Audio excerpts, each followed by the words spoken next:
Olá pessoal, tudo bem? Hoje é terça-feira, 25 de agosto de 2020 e começa agora mais um informativo coronavírus ao vivo aqui pela TV Câmara São José do Rio Preto. Lembrando que você pode e deve participar aqui com a gente, enviando sua sugestão, sua crítica, sua opinião aqui para o nosso WhatsApp. Anote aí o 991637905 e temos também o telefone fixo aqui da Câmara Municipal, 3214-7766. Estamos ao vivo também pelas redes sociais da Câmara Municipal. Estamos lá no Facebook e no YouTube. Entra lá, curta a nossa página, deixa o seu joinha, toca o sininho que você vai ser notificado toda vez que um novo programa estiver no ar. Lembrando que estamos ao vivo também pelo site da Câmara Municipal, que é o riopreto.sp.leg.br. E além de acompanhar nossa programação 24 horas por dia em tempo real, pelo nosso site você acompanha aí todos os projetos em tramitação aqui na Câmara Municipal, bem como as pautas das sessões, o resultado das votações. Tá tudo lá. Vamos aí então às atualizações dos casos de coronavírus em Rio Preto, feitas na live hoje pela manhã pela gerente da Vigilância Epidemiológica, a Andréia Negre. Então até hoje, terça-feira, 25 de agosto, foram confirmados 15.640 casos positivos, né? Ontem eram 15.489, tivemos aí, portanto, 151 novos casos confirmados nas últimas 24 horas. E tivemos 7 mortes de ontem para hoje. Chegamos aí a mais de 350 mortes, 7 nas últimas 24 horas. 1.758 profissionais de saúde contaminados. Estamos com uma incidência de 3.395 casos para cada 100 mil habitantes. E atualmente, pelo menos até o momento da live na manhã desta terça-feira, tínhamos 394 pessoas internadas com síndrome respiratória aguda grave, 144 em UTI. E dessas 394 pessoas internadas, 223 com Covid, sendo que 105 em UTI. Está aí o registro, então. E em todo o planeta são 23.694.000 infectados, com pelo menos 814.354 mortes. Estados Unidos segue liderando aí o ranking com o maior número de infectados, são 5.750.000 pessoas contaminadas e também o país com o maior número de mortes, 177.198 vítimas. E no Brasil somos 3.622.000 brasileiros contaminados, com 115.309 mortes. Esses são os dados da Covid-19 nesta terça-feira. Só para registrar, a Andréia mostrou uma curva ali, uma tabela com um gráfico, e por esse gráfico, realmente estamos entrando aí numa fase descendente da doença. Tomara, inclusive, os níveis de ocupação das UTIs caíram consideravelmente nesta semana, né? Estamos em torno de 79% de ocupação, 75%, dependendo aí do hospital. Então, para muitos, volta aquela expectativa de na sexta-feira, avançar para a fase amarela, que permite uma flexibilização maior de atividades econômicas. Vamos aguardar. Só para registrar, 24 de agosto é data em memória e aos 59 anos do acidente do Turvo, que matou 59 estudantes de Rio Preto, ali no Rio Turvo, na Assis Chateaubriand. Esse que até hoje é o maior acidente rodoviário com mortes do estado de São Paulo, 59 vidas perdidas até hoje, um episódio marcante aqui na história de Rio Preto. Inclusive tem vários documentários, mas tem um documento Rio Preto que eu produzi em parceria com o Fernando Marques e com a participação do Antônio Molina Moreno, ele que encabeçou o movimento para construir a capela lá nas margens do Turvo. Então procura lá no YouTube, entra na nossa playlist Documento Rio Preto, procura lá Acidente do Turvo, que tem imagens históricas, fotografias, documentários da época e tudo mais. Bom, e sobre a queda da temperatura, né? Semana passada, final de semana, bastante frio, mas o calorão já aumentou, a umidade do ar já caiu de novo a níveis alarmantes. A Defesa Civil acabou de mandar um alerta aqui, queda drástica na umidade relativa do ar. E a gente tem aí o boletim diário do professor Zé Mário, ele que está gravando um boletim curtinho aí falando das condições meteorológicas hoje de Rio Preto. Vamos conferir. Boa tarde, bom ar para todos nós. Hoje, terça-feira, 25 de agosto, dia do soldado, terceiro dia sem chuvas aqui em São José do Rio Preto. 29 graus Celsius a temperatura no aeroporto, agora às 15 horas.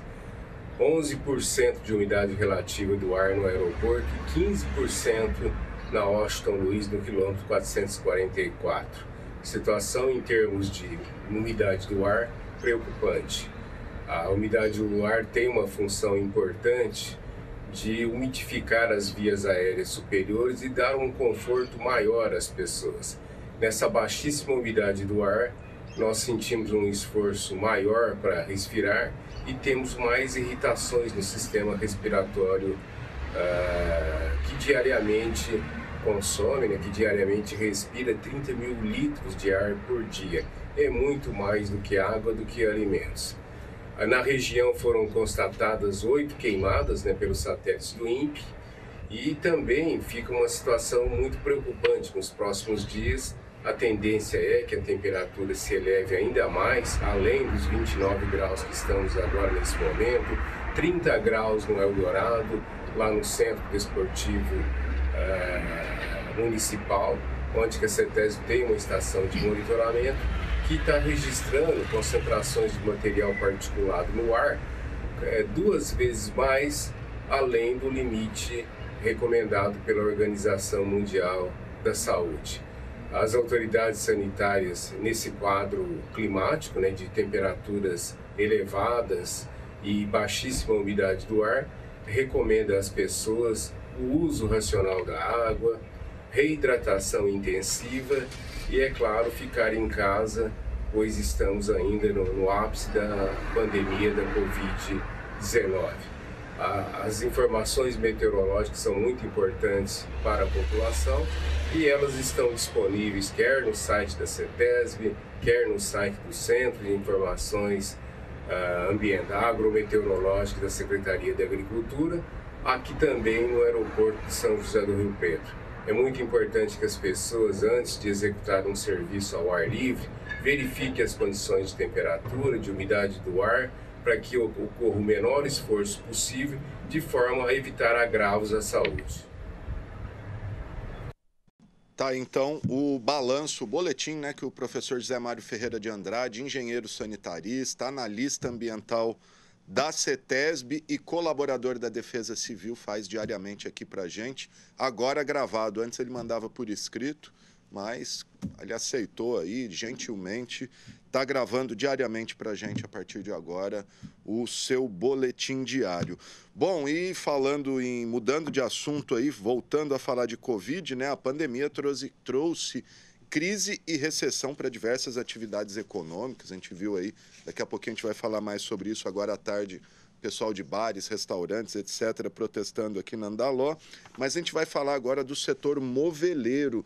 A região de Rio Preto aí já foi referência nacional, Grandes e reconhecidas empresas, feiras, a gente tinha a Movinter, e sobre isso a gente vai conversar com o presidente do Sindicato da Indústria do Mobiliário de Mirassol, o Mike Caneira. Mirassol, que foi foi ou ainda é, a gente vai saber dele aí, um grande polo moveleiro do Brasil. Mike, tudo bem? Me ouve legal? Sim, estou ouvindo legal. Vocês estão me ouvindo direitinho aí? Perfeitamente. Mike Caneira, presidente aí do Sindicato da Indústria do Mobiliário de Mirassol. Mike, fala pra gente como é que a pandemia afetou o setor mobiliário da nossa região e quero que você fale aí um pouquinho. O Mirassol ainda é um grande polo moveleiro? Sim. Primeiramente, obrigado pelo convite, pela oportunidade de poder estar aqui falando um pouco do nosso polo moveleiro, E sim, o polo moveleiro Mirassol, juntamente com Votuporanga e Valentim Gentil, que formam esse polo aqui no interior, ainda é um dos principais polos moveleiros do Brasil, né? E, na verdade, tem crescido, né? É um polo que tem crescido, apesar das crises dos últimos anos, né? Da dificuldade, mas é um polo que tem sido bastante resiliente aí para acompanhar a evolução. E não, a gente fica pouco atrás em números dos outros polos do Brasil, perdendo apenas aí para o polo de Bento Gonçalves e Arapongas, que já tem um pouco de mais, na verdade, mais tempo aí na nossa frente de indústria, mas o polo de Mirassol ainda faz um peso grande no mobiliário do Brasil e do mundo, né? Um polo bastante exportador também. Ô Mike, e a questão da pandemia, como é que isso afetou o dia a dia da indústria moveleira? Chegou a parar? Vocês pararam? Não parou? A produção continuou? Como é que foi esse período aí para a indústria de móveis? Nós vivemos assim 2 momentos completamente distintos, sabe? No início da pandemia, quando realmente chegou aqui na nossa realidade, podemos falar ali última semana de março, foi bem complicado, né? Um período de muita indecisão e sim, as empresas pararam por cerca de 2 a 3 semanas, né? E até para entender o cenário, o que ia acontecer com o mercado moveleiro, se a gente ia ter condição de retomar a indústria, até a própria cadeia de suprimentos do moveleiro, né, que é bem grande, parece que é simples, mas são muitos detalhes hoje o mobiliário contempla. Então, foram 2 momentos completamente distintos. Esse é o primeiro, né, um momento de parada, um momento de incerteza, e na sequência ali, da terceira semana de abril em diante, a gente percebeu uma reviravolta no mercado, né? Então, assim, nós começamos a rampar pelo e-commerce, né? O e-commerce começou ali a fazer a gente religar os motores, vamos dizer assim, e depois, aos poucos, as lojas foram se adequando, né? Algumas vendendo pelo WhatsApp, pelo Facebook. Os próprios magazines começaram a fazer um trabalho de venda pelo WhatsApp. Temos aí exemplo de Casa Bahia, de Magazine Luiza. Cada um foi achando um jeito de se manter, né? De passar por esse período. E aí a indústria veio na sequência, né? Então, foi uma retomada bem forte, né? Hoje a indústria está contratando, de maneira geral, batendo recorde mês a mês. Então, assim, um momento bem feliz, né? Apesar de todas as dificuldades que isso cria, né? Então, assim, vem dificuldade de manter os fornecedores, né? Conseguir manter a gente girando com esse alto nível de produção, né? A gente tem tido seguidas reuniões para tentar não deixar o desabastecimento chegar. Mas, assim, para te dar um exemplo mais concreto, temos dificuldade de caixa de papelão no momento, dificuldade até de parafuso. Então, assim, você percebe que algumas cadeias demoraram para girar, né? E isso veio trazendo reflexos para a gente. Mas, sim, o momento retomou. O que a gente percebe as pessoas olhando para o mobiliário de casa com um pouco mais de vontade de renovar o ambiente de casa ali, um colchão, um sofá, uma sala de jantar, cozinha, enfim. É nítido que as pessoas, com essa história de não viajar, de ficar mais em casa mesmo, de não ter tanta festa, evento e tal, teve um olhar mais para dentro de casa e isso trouxe o mobiliário para um ponto de intenção de compra bem grande. Né? Vontade de renovar aí os móveis da casa, né? Foi. A nossa região fabrica qualquer tipo de móvel, você falou aí sofá, cama, armário de cozinha, fabrica tudo? Sim. Predominantemente, as indústrias da região trabalham com móveis seriados, né? Então, são móveis produzidos em grandes lotes de produção, né? Isso é o que predomina. Temos sim, é bem variado, desde móveis escolar, a estofados, colchões, linha para sala, linha para bebê, cozinha, complementos. Então, é uma região assim bem diversificada, né? E a gente se completa com as marcenarias, né? Médias e pequenas, que aí sim, o pessoal trabalha com mais móveis planejado e marcenaria em geral. Mas o grande volume nosso é móveis seriado, em série. Você falou aí de fornecer para grandes redes, Casas Bahia, Magazine Luiza, vocês fornecem para o Brasil inteiro? O Brasil inteiro vai ter móvel aí de Mirassol, aqui da região? Sim, sim. Brasil somos grandes fornecedores das grandes redes, das principais redes, né? A gente faz um trabalho forte no Nordeste. Quando eu falo a gente, é o polo de maneira geral, né? E, inclusive, o nosso polo tem feito um trabalho muito interessante de exportação, né? Uma coisa que veio crescendo bastante e hoje algumas indústrias aí fazem um trabalho bem legal, inclusive até para mercados mais desenvolvidos, Estados Unidos, Europa, e não só para a América Latina, sabe? Uma preocupação hoje é a questão ambiental. A madeira que vocês usam, da onde ela vem? É madeira certificada? É madeira nobre ou é o chamado compensado, MDF? Qual que tipo de madeira que vocês usam?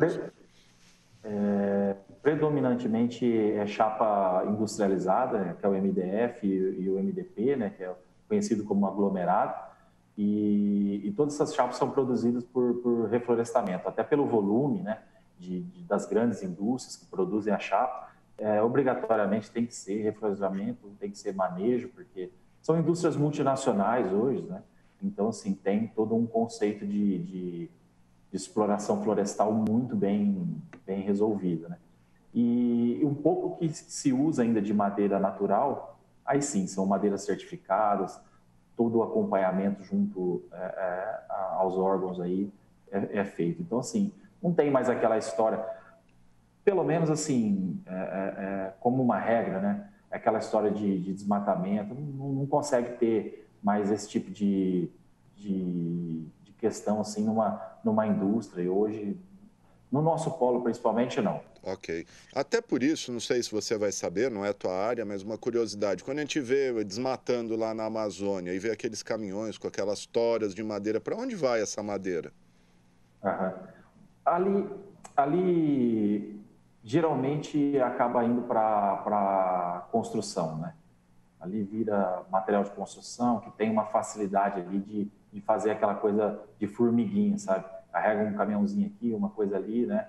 A indústria não tem, até pela questão fiscal, toda a questão nossa tributária, né? Não permite você fazer Não é para nada, a não ser móvel mesmo, né? isso, a não ser assim um fundo de quintal, vamos ser assim um pouco mais uma linguagem popular, Sim, sim. mas isso não tem nenhum peso, né, na região aqui, pelo estilo e pelo conceito das indústrias aqui que a gente representa. Maravilha, gente. Está aí o Mike Caneira, presidente do Sindicato da Indústria do Mobiliário de Mirassol. Eu quero agradecer a sua entrevista. E para terminar, Mike, quando alguém for comprar um móvel, mesmo vamos dizer, pela internet, aí no Magazine Luiza, numa Casas Bahia, numa grande rede, como ele pode optar ou saber se ele está privilegiando uma indústria da nossa região? Tem algum selo, alguma coisa que identifique móvel? Estou falando isso para incentivar quem for comprar, incentivar aqui a nossa região, né? Na verdade, assim, a gente não tem nenhum selo que consiga diferenciar a indústria da nossa região, só se procurar realmente pelo nome ou pela indústria Fabricante, mesmo. né? Exatamente. Isso já foi feito um trabalho lá atrás, mas esse trabalho de marca para o mobiliário, ele ainda tem bastante dificuldade. Mas, assim, as indústrias da região hoje são muito conhecidas, estão na internet fazendo um trabalho legal, mesmo em loja física. Temos excelentes indústrias mesmo a nível Brasil, com altíssima tecnologia e qualidade na nossa região. Pena que pouca gente conhece, então esse trabalho estar aqui falando para vocês, para nós é muito importante. Muito bom. Questão das feiras, que eu até citei a Movinter no começo, elas ainda têm? Como que está essa questão de feira? Claro, não agora, nesse período de pandemia, mas ainda acontece? Tem sim. A Movinter teve a dinâmica alterada, né? Nós saímos daquele conceito de grande feira para um showroom mais regional, até pela dinâmica de feira que aconteceu no mercado moveleiro a nível Brasil, se reduzir os custos, de fazer uma coisa um pouco mais enxuta, né? Mas acontece sim. A nossa próxima edição já está marcada para a primeira semana de março de 2021. Vai acontecer no estacionamento do Shopping Guatemi pela terceira edição seguida ali, né? Então já é um evento que começa a se consolidar, né, nesse tipo de formato, e a gente usa todo o suporte do shopping para poder agregar valor, trazer uma visitação. Agora sim, não é mais uma feira nos moldes que a gente tinha 10 anos atrás, mas ainda assim ela representa muito bem o nosso polo. Tá certo, gente. Tá aí o Mike Caneira, presidente do Sindicato do Mobiliário de Mirassol. Quer falar alguma coisa que a gente não tenha abordado aí, Mike? Fica à vontade. Não, realmente agradecer a oportunidade aí de poder estar explicando um pouco mais do nosso polo. Realmente estamos vivendo um momento ímpar, né, a nível mundial, na verdade, com essa questão da pandemia. E o mercado moveleiro teve realmente esse primeiro freio, e agora a gente está trabalhando muito forte para poder atender o mercado. E graças a Deus, a nossa categoria, os moveleiros estavam precisando de um alento aí, porque a gente vem de vários anos de bastante dificuldade aí no mercado. Tá certo, Mike. Muito obrigado pela sua entrevista. Boa sorte aí, que isso passe logo e que a economia volte a bombar na nossa região. Obrigado, viu? Tá, joia. Tá, joia. Eu que agradeço.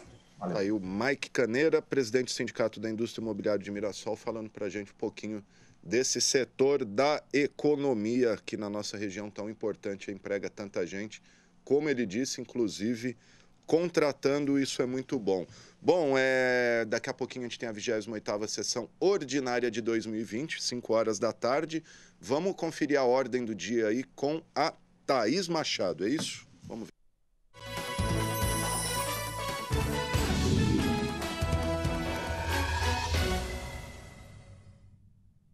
A Câmara de São José do Rio Preto realiza a 28ª sessão ordinária de 2020 na terça-feira, dia 28 de agosto. Segundo a ordem do dia, os vereadores devem analisar 8 propostas. Entre elas, o projeto de lei complementar do vereador Fábio Marcondes, que concede 10% de desconto no IPTU aos imóveis que possuem instalados sistemas de vídeo monitoramento.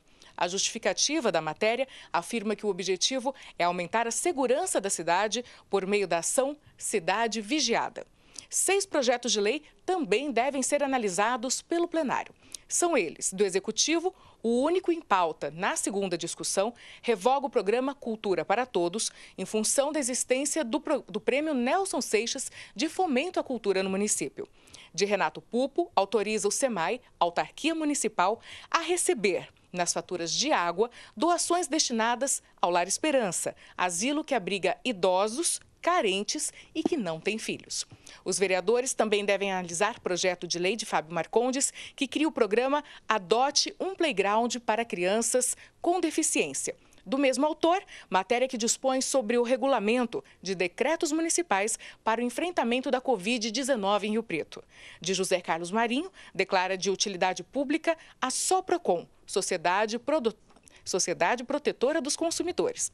Do presidente da Câmara, Paulo Paulera, inclui no calendário oficial do município o Dia dos Transportadores Escolares. Somando, os vereadores também analisam veto total ao projeto de Celso Luiz de Oliveira, o Peixão, que trata do ensino de higiene pessoal nas escolas da rede pública de ensino aqui no município. A sessão tem início às 5 horas da tarde e é transmitida ao vivo pela TV Câmara, canal 4 da NET e 28.2 em sinal digital. A transmissão em tempo real também é feita pelo site da Câmara e pela Rádio Educativa 106,7 FM.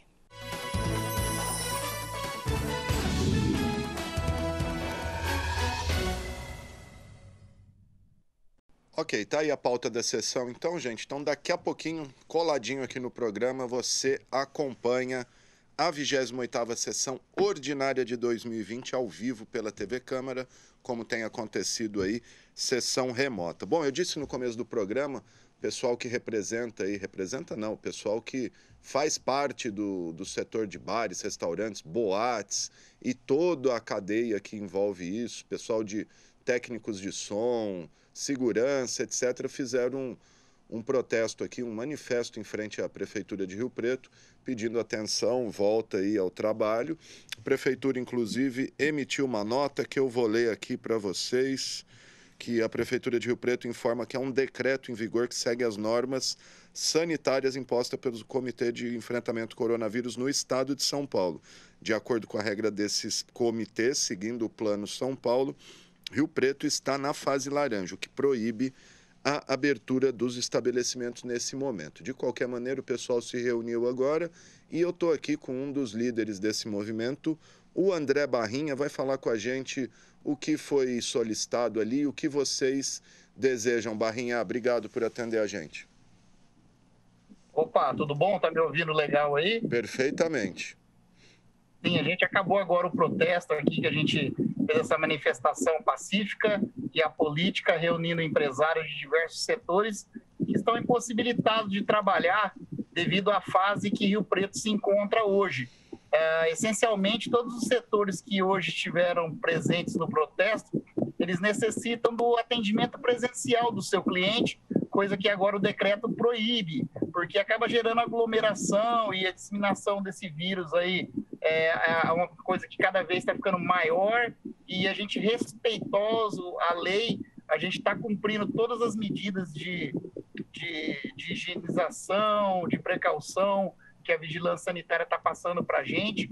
Eu represento o setor gastronômico no ramo de bar e restaurantes e no ramo de festas e eventos. A gente já está há mais de 5 meses fechado, né? Porque desde o dia 20 de março, quando o prefeito decretou o estado lá de calamidade na saúde de Rio Preto, ele impossibilitou todos os locais, todos os setores a estarem trabalhando. E a gente já completou 5 meses fechados e a gente está com a população, os empresários, os funcionários, os empreendedores, os profissionais liberais que dependem desses ramos de atividade, voltar ativa, porque as despesas, os custos fixos continuam caindo. Mesmo a gente tendo aí algumas linhas de crédito que foram disponibilizadas para os microempreendedores ou para os CNPJs e tudo mais, a gente enfrenta uma questão burocrática até difícil para conseguir esse crédito. Acho que a gente perdeu o contato aí com André Barrinha, né? É isso? E muitos que conseguiram crédito. André, pera só um pouquinho, porque tinha travado, aí você já voltou.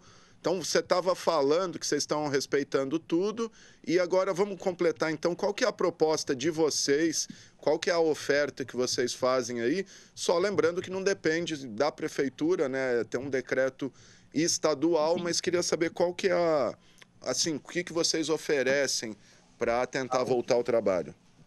O que ocorre é o seguinte, a gente veio fazer esse protesto para pedir uma ênfase e um apoio um pouco mais efetivo do poder público para conseguir mais leitos para a nossa cidade, porque a nossa região ela atende 101 municípios, então a demanda de atendimento é muito grande.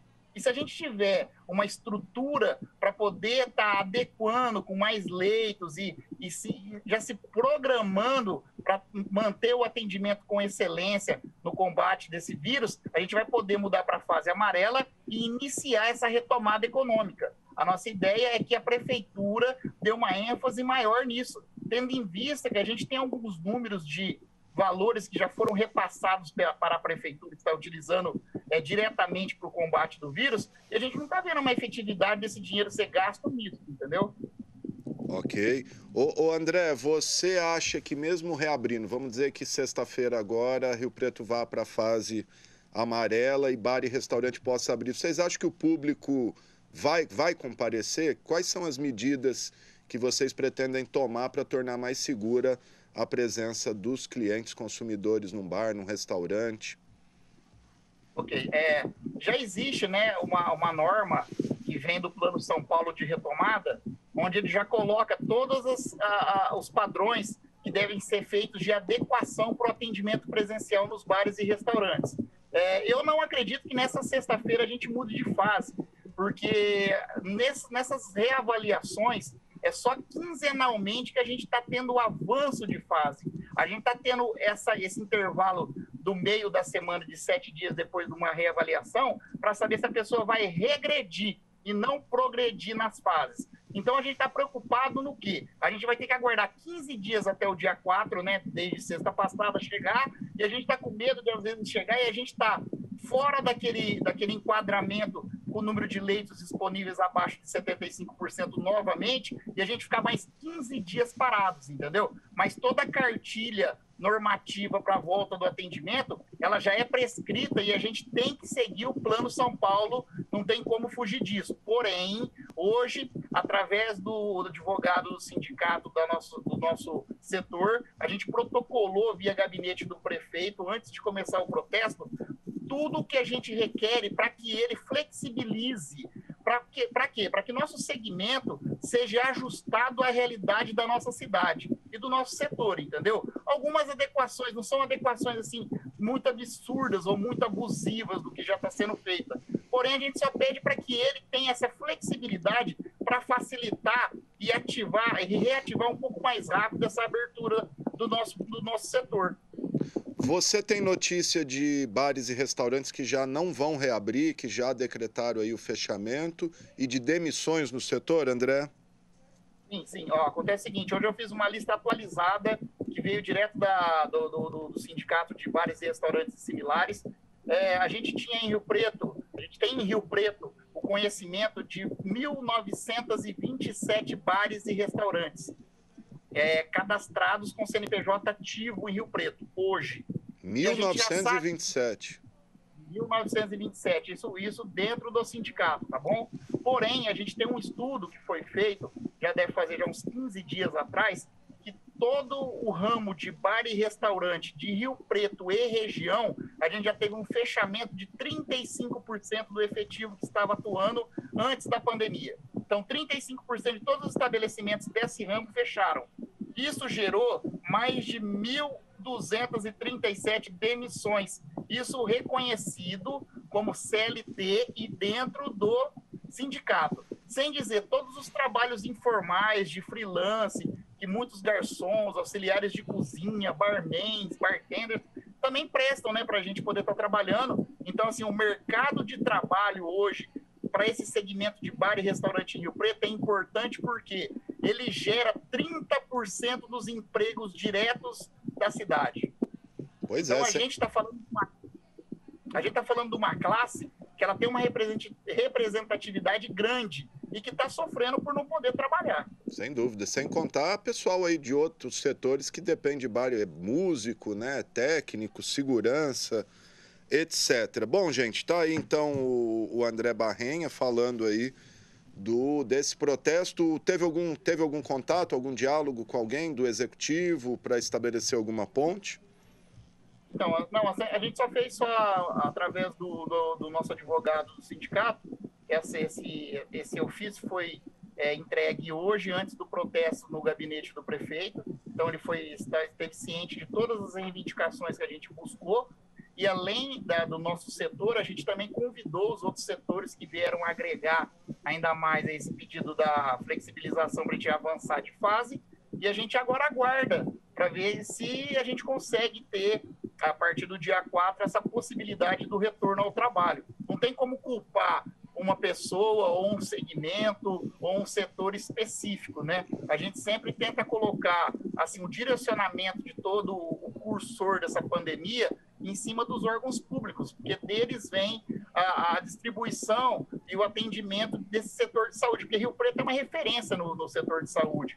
E a gente fica muito preocupado em ver que a gente não está tendo leitos para a demanda crescente que essa doença está trazendo na nossa sociedade. Isso é muito preocupante.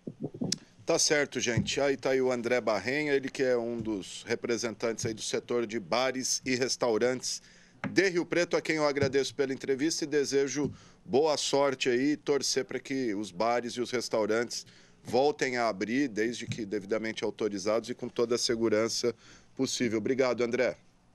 Muito obrigado. Tá, então, gente, realmente bar, restaurante, academia, né, tudo, área de cultura, tudo que demanda aí aglomeração, infelizmente, 5, 6 meses já impedido de trabalhar, não é fácil não. Vamos torcer por dias melhores. E a Secretaria de Educação é outro setor também, educação, escolas fechadas, né? E não só escola comum, vamos dizer, escola de música, escola de inglês, escola de tudo, cursos em geral, tudo parado, né? E a Secretaria Municipal de Educação está ouvindo os pais dos alunos aí da rede municipal para saber o que eles pensam sobre a possibilidade de voltar às aulas, inclusive com uma consulta na internet. A gente tem as informações aí com o Matheus Camargo.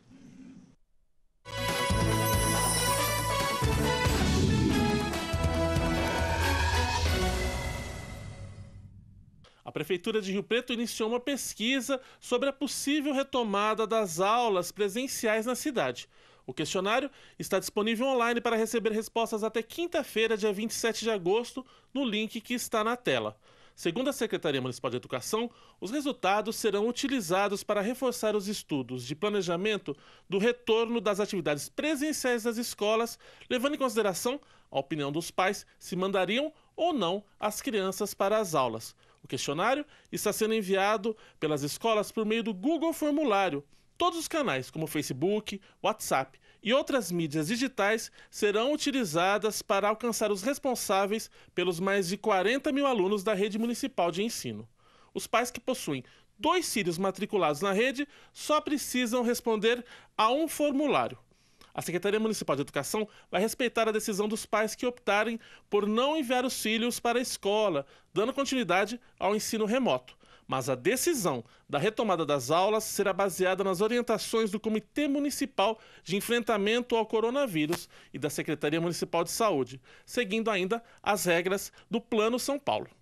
As aulas em Rio Preto estão suspensas desde o início de março, quando foi publicado o decreto de isolamento social. De acordo com o Plano São Paulo, os municípios terão autonomia para decidir sobre o retorno das aulas, mas devem permanecer na fase amarela por pelo menos 28 dias para que a retomada aconteça de forma gradual. Atualmente, Rio Preto está na fase laranja do Plano São Paulo. Matheus Camargo para a TV Câmara, o canal do Legislativo.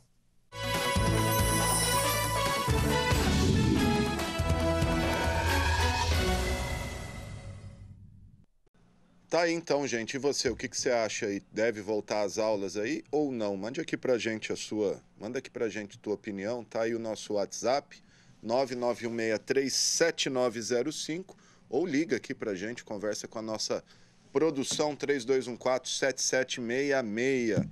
Tá aí então, quiser deixar recado nas nossas redes sociais também, estamos lá no Facebook, no YouTube e também no Instagram. Entra lá, tudo TV Câmara Rio Preto. Tá certo. Bom, e aí, como a gente estava falando aí com o Barrenha, né, a questão das fases das regiões é definido toda sexta-feira, e isso leva em consideração toda uma região. E se a região não seguir unida e não ficar junto, não tiver um plano uno, é um prejudicando o outro, que foi o que a gente viu no caso de Mirassol. O prefeito de lá decretou por conta própria o estado...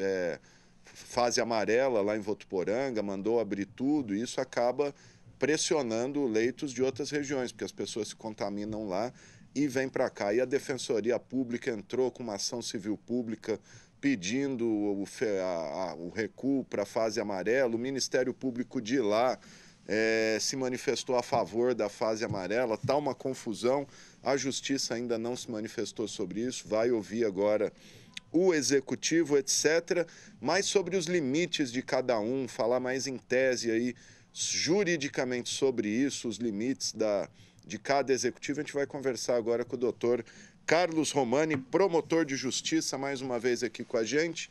Doutor, obrigado. E então já emendo a pergunta para o senhor. Um município pode, por conta própria aí, por exemplo, se o Edinho, o prefeito de Rio Preto, quiser, aqui vai ser amarelo, baixa um decreto, ele pode, doutor? Oi, tudo bem com você e nossos ouvintes? Eu costumo dizer, aliás, vou iniciar a minha fala dizendo o seguinte: uma andorinha sozinha não faz verão. Esse é o ditado popular que minha mãe falava para mim há 300 anos atrás. A mesma coisa em relação ao Plano São Paulo. O Plano São Paulo é como se fosse uma andorinha só não faz verão, ou seja, os municípios, eles não têm como, vamos assim dizer, andar sozinho, com os próprios pés, sem que estejam contextualizados dentro de uma região. Portanto, o Procurador-Geral de Justiça, meu chefe, através dos comitês de saúde pública, né, do Comitê Gestor de Crise, baixa diversos enunciados. Os enunciados são orientações para os promotores de justiça para que a gente possa, possa adotar medidas que sejam contempladas em benefício da coletividade. Porque o Ministério Público ele é uno e indivisível.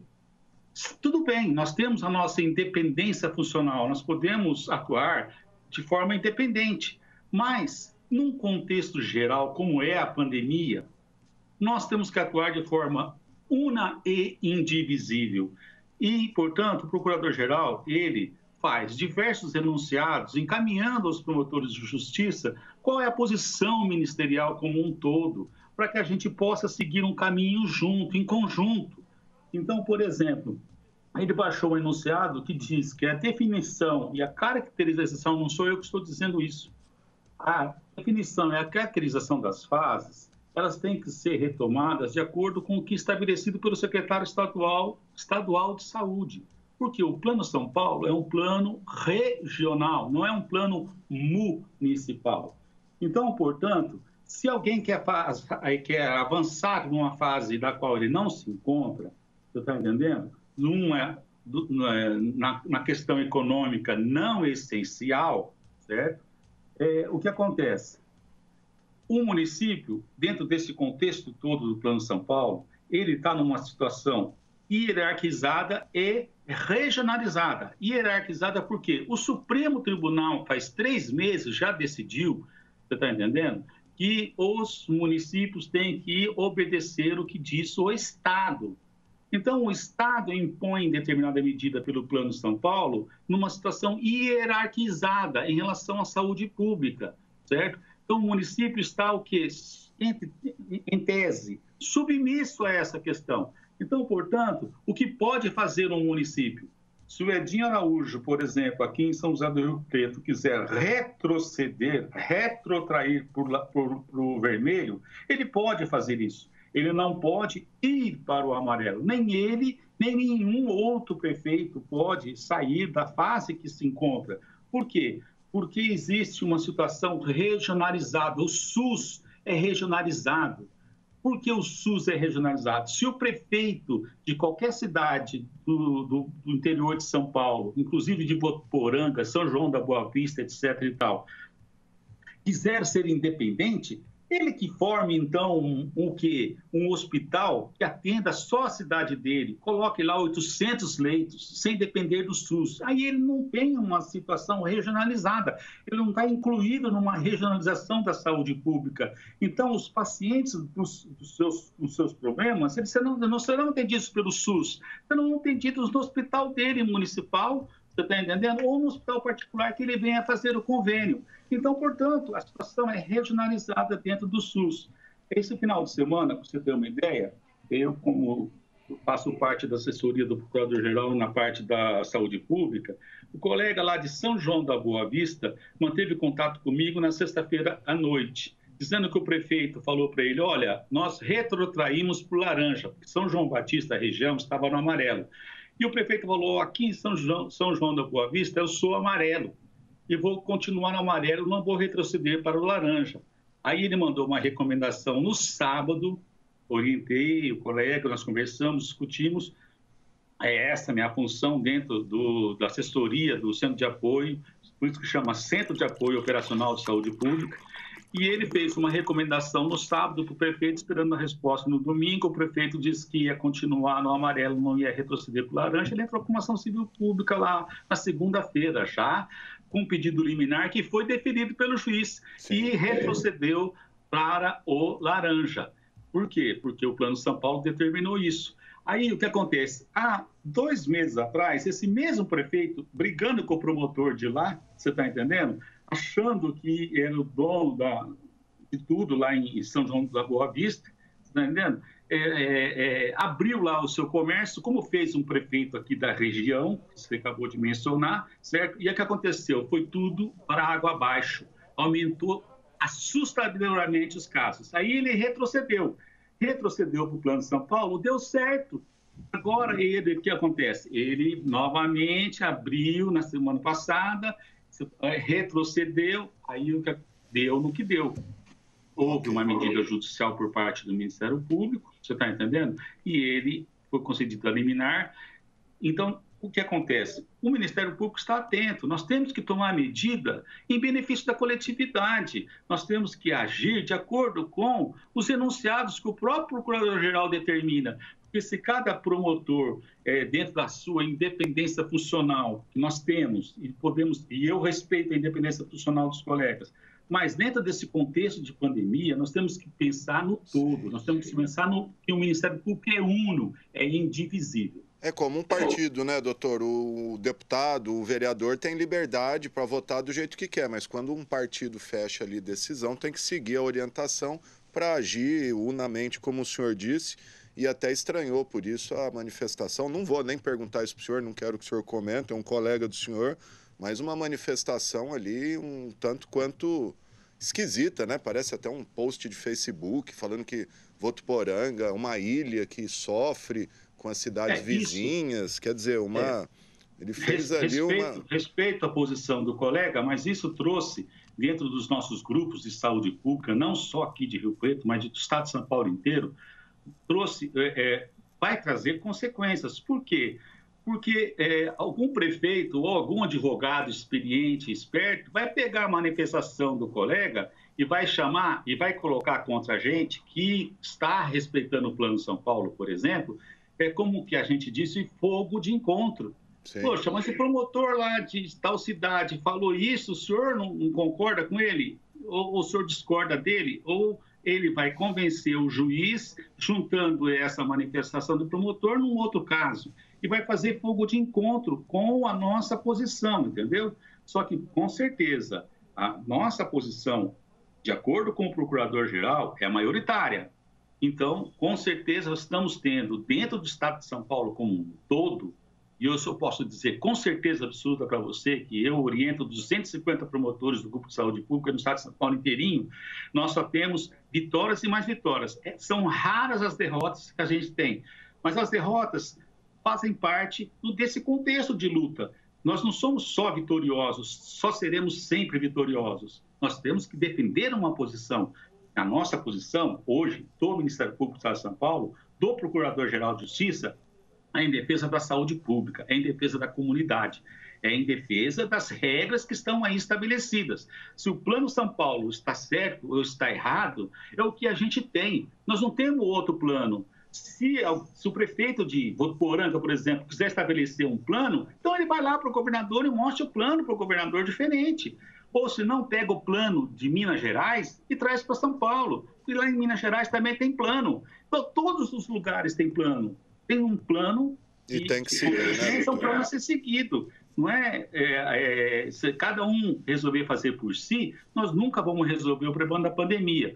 Haja vista que você vê aí nos noticiários de hoje, a Coreia do Sul está tendo nova onda, todo mês uma nova onda na Coreia do Sul, que seria o país, em tese, que até agora foi o que mais se deu bem, e falam que se deu bem em relação à pandemia.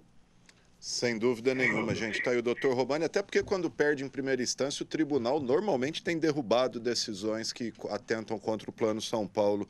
Não, é isso aí, doutor. Queria ouvir o senhor sobre isso e até foi o que eu disse. Eu entrevistei agora o pessoal aí de bares e restaurantes que estavam protestando ali, mas infelizmente não é uma decisão que cabe ao município mandar abrir bar, né? Eu até falei com eles, tá aí ó, o registro aí. Claro, o pessoal tem todo o direito de se manifestar, expor indignação, mas a prefeitura está de mãos atadas, não pode fazer nada, né, doutor?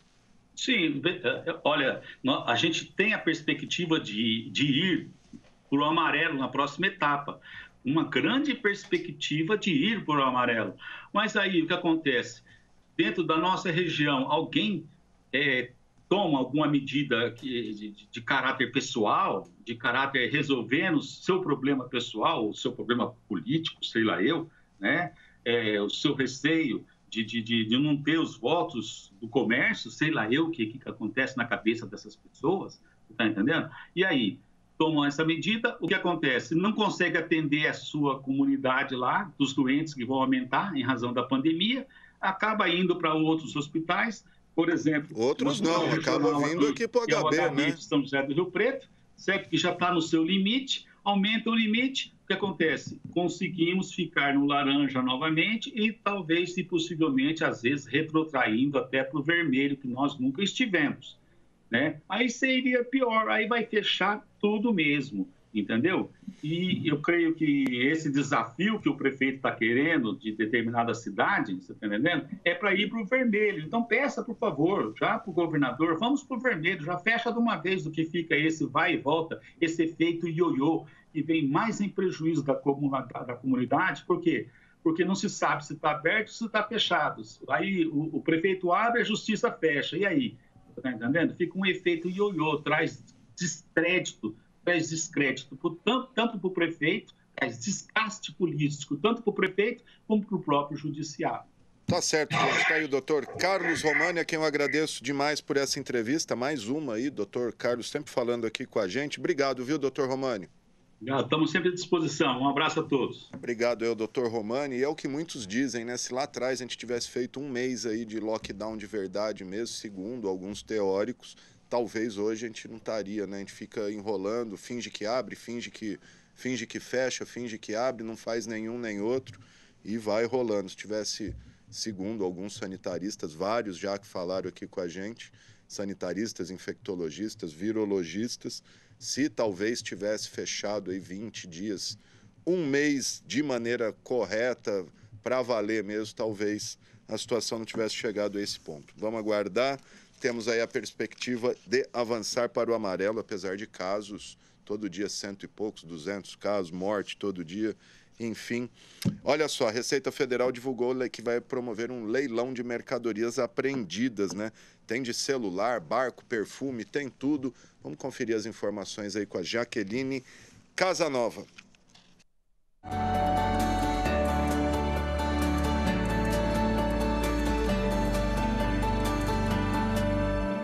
Olá, a Receita Federal vai realizar leilão de mercadorias apreendidas. Até 8 de setembro, o interessado pode enviar proposta. O leilão é eletrônico e acontece no ECAC no site da Receita, receita.economia.gov.br. Qualquer pessoa pode participar, física ou jurídica. É necessário somente ter certificação digital. São 127 lotes de mercadorias apreendidas que vão desde perfumes, celulares, notebook, até barco e caminhão. Os lotes podem ser visitados do dia 31 de agosto até o dia 4 de setembro, da 1h30 da tarde às 5 horas da tarde, no site da Receita, no ícone Leilão. No dia 9, que será o dia do leilão, às 10 horas da manhã, só pode participar da sessão de lances quem fez propostas antecipadamente. O site da Receita, então, se você se interessar pelo leilão de mercadorias apreendidas, é o receita.economia.gov.br. Você vai lá na aba Leilão. Jaqueline Casanova para a TV Câmara, o canal do Legislativo.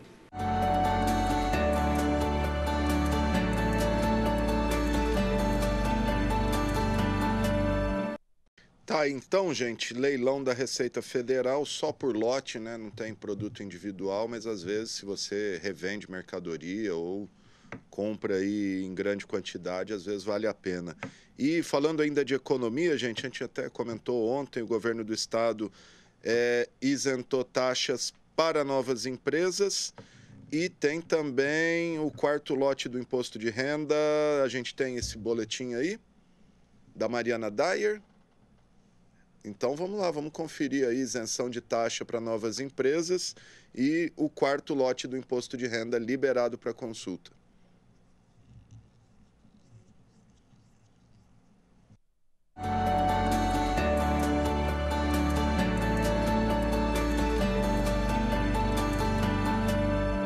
Boas notícias no setor da economia, a primeira para os novos empresários. Com o objetivo de apoiar os empreendedores e incentivar a economia durante a pandemia, a Junta Comercial do Estado de São Paulo suspendeu a cobrança da tarifa para abertura de novas empresas. O benefício vai ser concedido até o dia 24 de outubro. A suspensão vale para empresas classificadas como limitada, empresário individual por responsabilidade limitada, empresa pública, empresário individual, sociedade anônima e sociedade cooperativa. A JUSESP aponta que mesmo durante a pandemia houve crescimento gradual das empresas no estado de São Paulo, inclusive com um número superior no mês de julho em comparação a esse período do ano passado. As informações e serviços estão disponíveis no site da JUSESP. E a Receita Federal abriu consulta ao quarto lote da restituição do imposto de renda da pessoa física. Segundo dados da Receita, mais de 4.400.000 contribuintes serão contemplados neste lote. O crédito estará disponível no dia 31 de agosto. Para saber a situação da sua declaração, é preciso acessar o site da Receita Federal. Mariana Dyer, para a TV Câmara.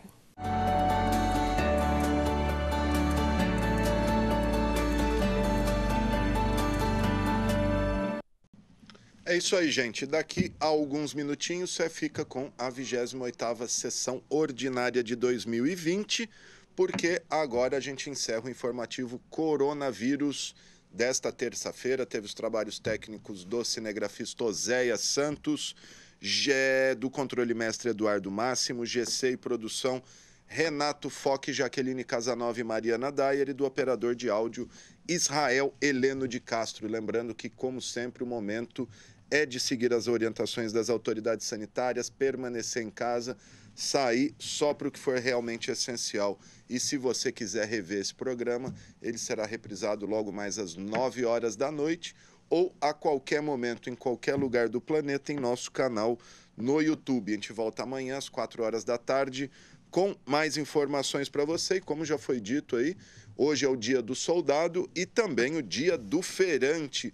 E a gente termina aí, então, com uma homenagem à feira. Quem não gosta de uma feira, hein? Um pastelzinho, um caldo de cana e tudo fresquinho. Vamos lá, então. Hoje é dia de feira.